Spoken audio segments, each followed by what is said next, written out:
Moving into a lakefront property had been my lifelong dream. Big porch, wide water views, a little boathouse on the dock, it was perfect. And best of all, not part of the HOA across the street. I thought that would mean freedom. But of course, where there's a Karen, there's always a problem.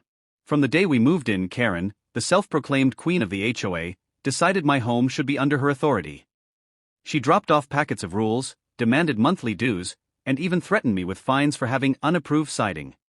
Every time I told her the same thing: this house is not in your HOA, get off my property. But Karen didn't take no for an answer. One Saturday, she came marching up my driveway with her clipboard and 2 HOA board members trailing behind. When I told her to leave, she said, "This property is community property. Either you let me in for an inspection, or I'll call 911 for trespassing." I laughed. Go ahead. You'll be wasting their time. And boy, did she waste it. Karen pulled out her phone right there on my porch and called 911, loudly announcing, "Yes, hello. I need officers immediately. A dangerous man is refusing to let me inspect community housing. He's armed and threatening me." That last part got my blood boiling. Lying to dispatch like that? That's a serious crime. But what Karen didn't know was that my wife works as a 911 dispatcher.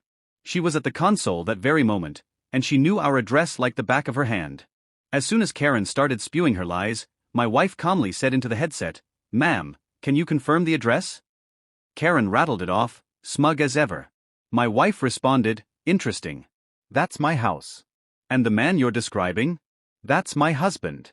There is no armed threat. What you're doing is filing a false report." Karen went silent for a moment, then stammered, I think I gave you the wrong address." Too late. My wife had already flagged the call as a false report in progress. Within minutes, a patrol car rolled up, lights flashing, siren off.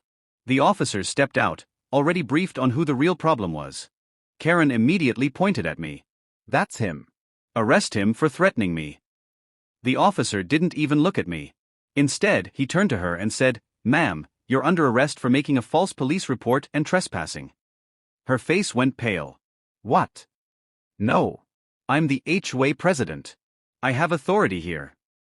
"Not here you don't," the officer said, pulling out the cuffs. "And certainly not over 911. Karen shrieked as they cuffed her on my porch. "This isn't fair. He's dangerous. He stole this house from the community." The officer deadpanned, "The only thing stolen here was our time, ma'am." Her lackeys scattered the second they saw the cuffs, pretending they had no idea what was happening. Typical. The fallout was swift. Karen was charged with filing a false police report, trespassing, and harassment. The HOA board was furious when they learned their president had tried to abuse emergency services to muscle her way into a house she had no claim to. She was stripped of her position within the week. And my wife? She became a bit of a legend at the dispatch center.